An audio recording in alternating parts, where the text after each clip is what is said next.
Hello बच्चों, let's see this question. This question says a ring of mass 2 pi kg and of radius 0.25 meter is making 300 revolutions per minute about an axis through its perpendicular to its plane.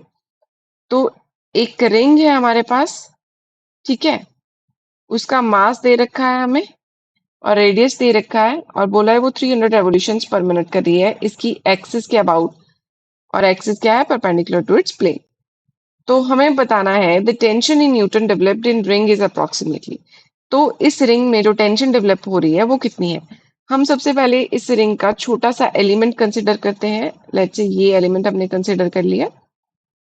ये क्या है, इसको ले लेते हैं हम P Q. तो ये सेंटर के साथ कुछ एंगल बना रहा होगा इस तरीके से।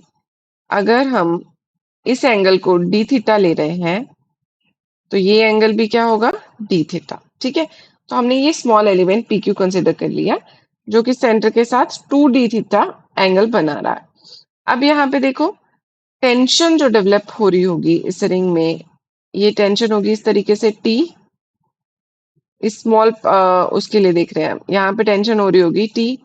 तो अगर हम इस टेंशन फोर्स के कंपोनेंट्स करते हैं तो ये कंपोनेंट एंड ये कंपोनेंट, अगर इस टेंशन फोर्स के कंपोनेंट करते हैं तो ये एंगल अगर डी थीटा है, यहाँ पे इसको क्या ले लेते हैं हम, हॉरिजॉन्टल। ये थोड़ा क्लियर कर दो। ये है हमारे पास टी कॉस थीटा और ये भी क्या है हमारे पास, टी कॉस थीटा। और इस टेंशन फोर्स का अगर हम वर्टिकल कंपोनेंट लेते हैं ये आ जाएगा T sine theta, T sine d theta, क्योंकि डी थीटा ले रहे हैं ना हम, तो यहाँ पे भी क्या आना चाहिए, T cos D theta. T cos D theta, यहाँ पे भी डी थीटा।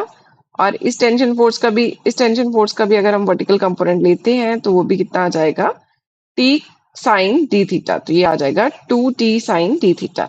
तो अब देखो T cos D theta, T cos D theta से क्या हो जाएगा, कैंसिल हो जाएगा। तो जो 2t साइन डी थीटा है वो किसके बराबर आ जाएगा, सेंट्रीपिटल फोर्स के। ठीक है, तो सेंट्रीपिटल फोर्स क्या होगी, m ओमेगा स्क्वायर आर। अब m क्या है, यहाँ पे हम छोटे से एलिमेंट पी क्यू के लिए देख रहे हैं, तो m क्या हो जाएगा, mass of P Q. Omega क्या है, एंगुलर वेलोसिटी, और आर क्या है, रेडियस। ठीक है, तो स्मॉल एलिमेंट पी क्यू का मास कितना हो जाएगा, अगर टोटल मास हम मान लेते हैं m है तो ये आ जाएगा स्मॉल, ये एंगल कितना बना रहा है, 2d theta upon total angle कितना है 2 पाई इंटू क्या आ जाएगा, टोटल मास m।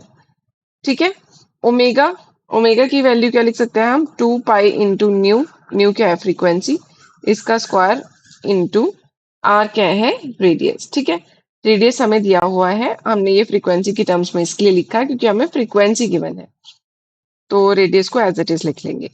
और यहाँ पे क्या आ जाएगा, 2t।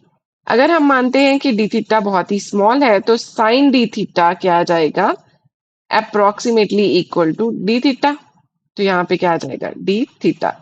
To d theta, 2d theta से कैंसिल आउट हो जाएगा। तो यहाँ से t की वैल्यू क्या निकल के आ रही है, m upon 2 pi into 2 pi into nu square into are.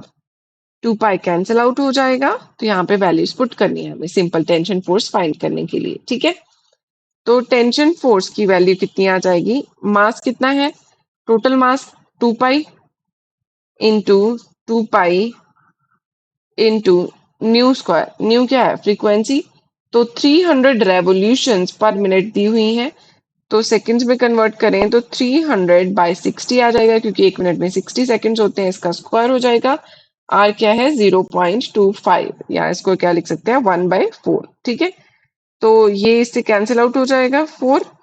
अब इससे अगर ये कैंसिल आउट करें तो ये आ जाएगा 5 स्क्वायर। तो टी की वैल्यू कितनी आ गई है हमारी, 5 स्क्वायर इंटू पाई स्क्वायर। ठीक है,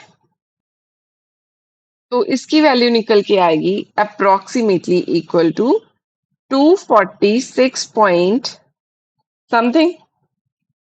ठीक है, 246 पॉइंट निकल के आएगी 7 न्यूटन्स। अगर हम पाई की वैल्यू यूज करते हैं 3.14 तो 246.5 निकल के आएगी अप्रोक्सीमेटली। ठीक है, तो ये हमने बिल्कुल एग्जैक्ट वैल्यू लिखी थी, तो हम 3.14 यूज करके लिखे तो ये अप्रोक्सीमेटली इतना आ रहा है। तो अप्रोक्सीमेटली हमसे आंसर पूछा है न्यूटन में कितना होगा, तो सबसे नियरेस्ट आंसर हम टिक करेंगे। 246 के सबसे नियरेस्ट आंसर क्या है? 250। तो हम बोल सकते हैं कि ऑप्शन डी बिल्कुल करेक्ट होगा। ठीक है, I hope you understood it well. Thank you.